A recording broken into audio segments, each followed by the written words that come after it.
অবশেষে ভারতে বিশ্বকাপ খেলতে না আসার গর্জন দিলেন ইতালির ক্রিকেট বোর্ড। দর্শক, যে কয়েকটি কারণে ভারতে বিশ্বকাপ খেলতে না আসার গর্জন দিয়েছেন ইতালির ক্রিকেট বোর্ড, কি বলেছেন তারা, এসবের বিস্তারিত জানতে ভিডিওটি না টেনে শেষ পর্যন্ত দেখার অনুরোধ রইল।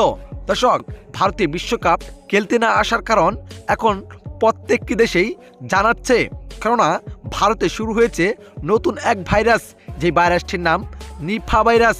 যেই ভাইরাসটি একবার শরীরে প্রবেশ করলে মৃত্যু নিশ্চিতই বলা যায়, যেটার এখনও টিকা আবিষ্কার করা হয়নি এবং এমন ঝুঁকিপূর্ণ নিয়ে ভারতে বিশ্বকাপ খেলতে আসবে কিনা সেটাই এখন দেখার বিষয়। তাই তো দর্শক, ভারতে এমন মহামারীতে বিশ্বকাপ খেলতে না আসার ইঙ্গিত দিয়েছেন ইতালি ক্রিকেট বোর্ড, যেখানে তারা উল্লেখ করেছেন ভারতে এখন বিশ্বকাপ খেলা একেবারেই অযোগ্য হয়েছে। ভারতে নিপা ভাইরাস ছড়িয়েছে, যেই ভাইরাসটির টিকা এখনও আবিষ্কার করতে পারেন নাই বিজ্ঞানীরা। তাই আমরা এমন পরিস্থিতিতে ভারতে বিশ্বকাপ খেলতে চাই না। আমরা আইসিসির কাছে বলতে চাই, আমাদের ভেন্যুগুলো সরিয়ে শ্রীলঙ্কায় নেওয়া হোক।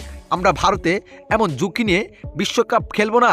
তো দর্শক, আপনার কাছে কি মনে হয়, ইতালি ক্রিকেট বোর্ড কি কাজটি ঠিক করেছে? আপনার কাছে কি মনে হয় অবশ্যই জানাবেন আপনার মতামত এই ভিডিওর কমেন্ট বক্সে। ধন্যবাদ।